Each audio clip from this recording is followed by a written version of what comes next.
And I figured, why would he? But 8 months later, he called me and he said, hey, we're firing it up again. We're going back on the air. And I said, oh, God. So I tell you what, it's been great. But actually, during these last 8 months, I rediscovered the joy of sleeping past 4 o'clock in the morning. 35 years of, getting up at 4 o'clock. The money was incredible, but I said, I really, God bless you, good luck, but I'm going to bow out now, because I have a grandson in California.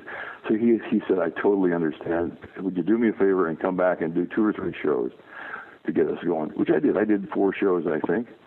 And then a couple of months ago, he called me. He's been back on a couple of years now.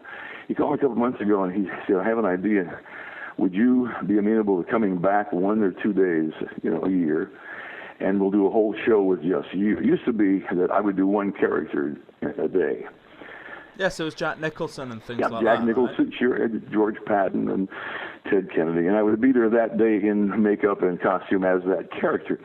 And I did 15 or 20 characters, and he said he had a great idea for me to come back maybe for a whole morning, but do 1 character, then come back an hour later as a different character, which I think is a great idea, so we're going to do that, I think.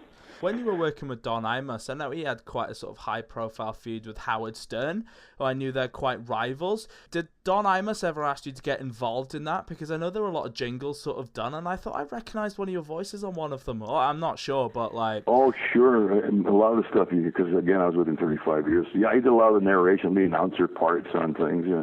One of his original early things back in the 70s was he did a character called Reverend Billy Saul Hargis, which was a parody of these American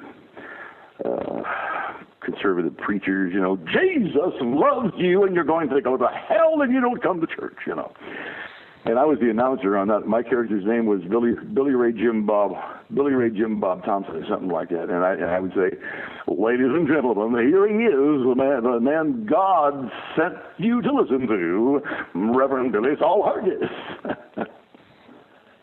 So I did a lot of that stuff for him.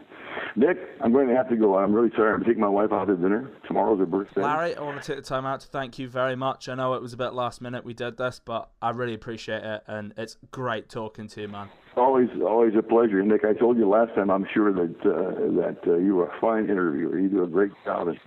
Okay, we'll do it again in a couple of years.